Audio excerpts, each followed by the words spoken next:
Kita sudah sampai di abad 21. Sepertinya film-film fiksi ilmiah bergenre robot itu akan menjadi kenyataan. Pernahkah kita merenungi bahwa generasi Z masa kini mungkin tidak pernah lagi melewati suatu hari tanpa robot? Karena dari pengertian yang paling sederhana, robot adalah alat otomatis yang melakukan fungsi berdasarkan kebutuhan manusia. Yang kalau merujuk dari pengertian itu, maka yang membuat makanan kita tetap awet, dingin, dan membeku adalah robot yang kita sebut kulkas. Yang menyedot sampah halus dan debu di rumah kita adalah robot yang menanak nasi, yang mendidihkan air, bahkan sampai membuat kopi. Di kawasan wisata kita mungkin diangkut dari lereng hingga ke puncak dengan mesin otomatis itu. Tapi alih-alih menyebut robot, kita mungkin lebih akrab menyebutnya mesin. Sangat wajar. Pengertian kita pada robot selalu membayangkan sesuatu yang mirip manusia. Punya lengan, kaki, dan kepala. Kita membayangkan robot adalah mesin yang humanoid dan luar biasanya.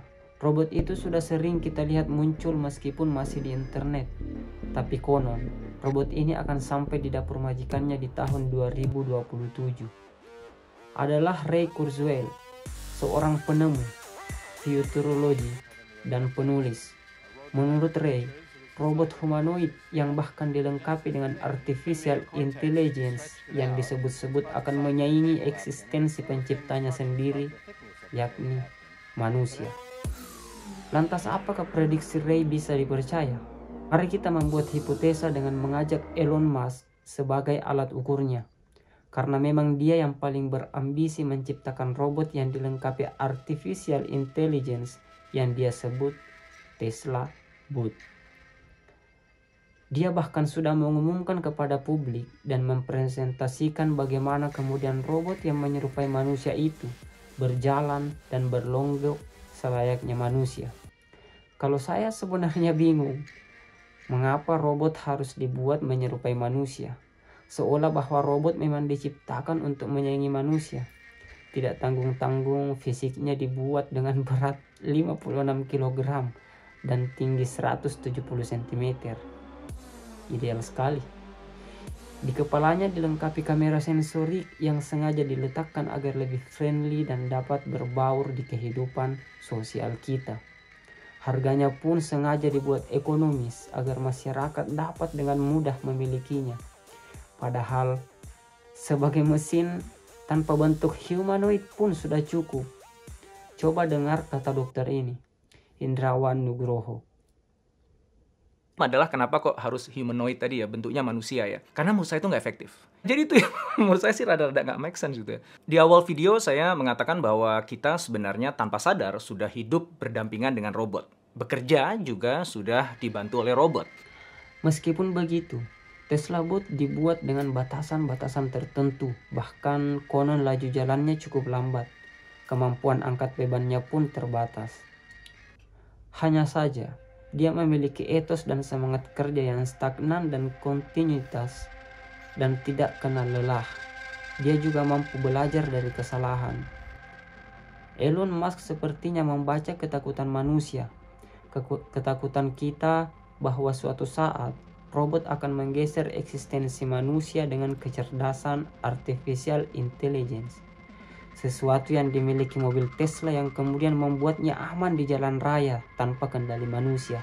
Ketika artificial intelligence teknologi itu ditanamkan pada sesuatu, maka kecerdasannya dapat menyaingi manusia, bahkan melampauinya. Tetapi lucunya, Elon Musk di masa lalu adalah orang yang sangat kontra dengan perkembangan artificial intelligence yang dia takutkan akan menggeser eksistensi manusia. Ternyata Elon Musk adalah mantan aktivis yang menyuarakan kekhawatiran manusia bahwa robot berkemampuan AI sangat mungkin menggeser eksistensi manusia. Dia khawatir bahwa manusia akan mengalami gelombang pengangguran massal. Tapi sekarang justru dia sendiri yang mempercepat skenario. Because business is business. Pada akhirnya, Kita akan tiba di masa ini setelah melewati masa industri 4.0. Kita melihat di sekeliling kita bahwa era transisi revolusi industri bagaikan hukum alam yang menyeleksi yang lemah. Celakanya, manusia adalah objek yang lemah itu. Dan sialnya lagi, manusia adalah yang kuat itu. Sederhananya, manusia sendirilah yang menyeleksi manusia lain. Adaptasi seolah dijadikan sebagai kata kunci dan solusi untuk bisa tetap hidup dan berada di posisi yang layak dalam ekosistem yang serba canggih ini. Apalagi Elon Musk adalah orang yang menepati janji. Kegigihannya pada bisnis tercatat sukses mencapai semua yang diinginkannya. Mobil otonom Tesla sudah sukses. SpaceX dengan misi ke Mars dalam proses. Neuralink yang ditanamkan pada otak cybernetic sudah dicoba. Bagi kalian yang belum mengenal istilah ini, secara sederhana istilah ini kita pahami dengan mengupgrade kemampuan otak manusia dengan komputerisasi. Gila bukan? Apalagi hanya robot yang prinsipnya tak jauh berbeda dengan mobil Tesla. Artificial intelligence yang tertanam di mobil Tesla dinyatakan sukses yang secara tidak langsung membuat proyek robot ini semakin terlihat mungkin dan masuk akal. Hari peluncuran Tesla Bot ini sudah di depan mata. Namun meskipun begitu, bagi saya nanti di hari peluncurannya Tesla Bot akan menuai perlawanan massal dari berbagai kalangan. Nanti di peluncurannya robot-robot ini akan melalui masa sulit. Dia akan mengalami penolakan dari mana-mana. Manusia akan mengeluarkan semua suaranya di depan publik secara demokrasi. Faktornya sudah jelas, mulai dari pergolakan ekonomi, ketakutan sosial, dan kekhawatiran pada nilai-nilai kehidupan. Tapi di tengah pergolakan itu, di tengah problematika yang menganga itu, tidak lantas membuat Elon Musk berhenti. Tidak mungkin dia men-stop proyek yang baginya mulia dan bermodal mahal besar itu seketika berhenti hanya karena manusia-manusia paranoid di matanya. Proyek Elon Musk selalu revolusioner, dan ketika itu terjadi, maka kehidupan manusia akan berubah sampai batas waktu yang tidak pernah bisa ditebak. Ketika hari itu tiba, kita akan melihat robot-robot android, robot manusia, robot anjing, drone terbang di mana-mana, dan mesin-mesin cerdas yang akan menggantikan peran manusia-manusia tertentu demi hasrat manusia tertentu. Apakah ini buruk? Iya dan tidak. Saya pernah mendengar seorang filsuf mengatakan, semua hal yang berlebihan itu tidak baik. Yang artinya, ketika takarannya pas, maka itu baik-baik saja. Kita sebenarnya tidak perlu kaget dengan era setelah 4.0 ini. Era robotik secara sedikit demi sedikit sudah ada sejak bertahun-tahun lalu.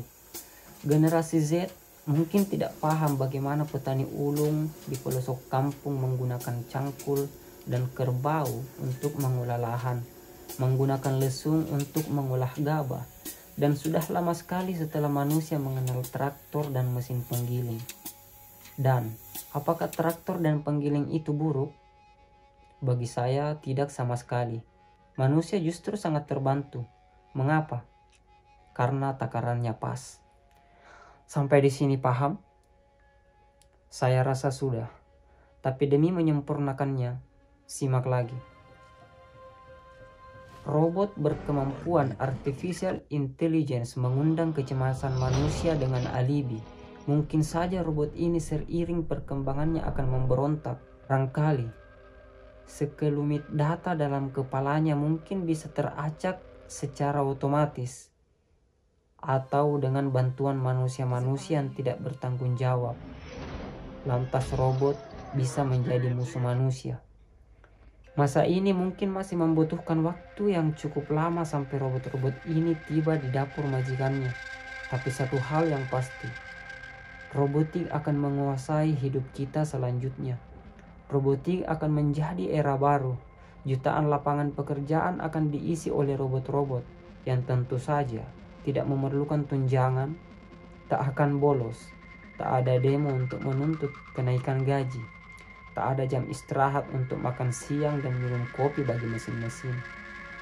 Satu robot bisa lebih cepat dan tepat dibanding 10 orang manusia yang sangat mungkin ketika notifikasi mantannya datang lantas akan mempengaruhi proses kerja. Apalagi kecanggihan teknologi yang selalu di-upgrade setiap tahunnya. Kecerdasan artificial intelligence hari ini saja sudah sangat begitu mencengangkan. Algoritma mesin sederhana pun hari ini sudah dipraktikkan di perusahaan-perusahaan besar. Google bahkan bisa kita ajak ngobrol. Map bisa mengarahkan kita saat mengemudi. Pendeteksi kebakaran di kamar hotel. Siri iPhone menjadi asisten. Mobil Tesla yang melaju sendiri tanpa awak. Dan kecanggihan itu tidak akan berhenti, melainkan terus disempurnakan. Kalau kecanggihan seperti ini masih sulit diterima dan bahkan ditolak, jujur saya tidak tahu harus bilang apa. Nyatanya, kecanggihan teknologi hari ini adalah sesuatu yang ditertawakan orang terdahulu. Tapi nyatanya, kita sudah menikmatinya, bukan? Jadi sangat mungkin, sesuatu yang kita tertawakan hari ini adalah sesuatu yang mungkin terjadi di generasi setelah kita. Maksud saya, hal terbaik yang dapat kita lakukan sekarang ini adalah mempersiapkan diri kita. Saya dan kamu tidak mau digantikan robot, bukan? Kita juga mencintai Tuhan kita. Kita harus menunjukkan kecintaan itu dengan bersungguh-sungguh menjadi khalifah di muka bumi. Namun persiapan itu mungkin tidak sesederhana yang kita bayangkan. Robot-robot itu terus disempurnakan setiap harinya. Yang artinya, kita juga harus berbenah dan mempersiapkan diri untuk mereka. Bukankah sebagai tuan rumah, mereka harus menjadi tamu yang baik? Atau kalau kita bosnya, dia harus menjadi benda yang penurut, bukan? Semoga kita bisa menjaga eksistensi kita sebagai khalifah. Saya Firman, salam perspektif.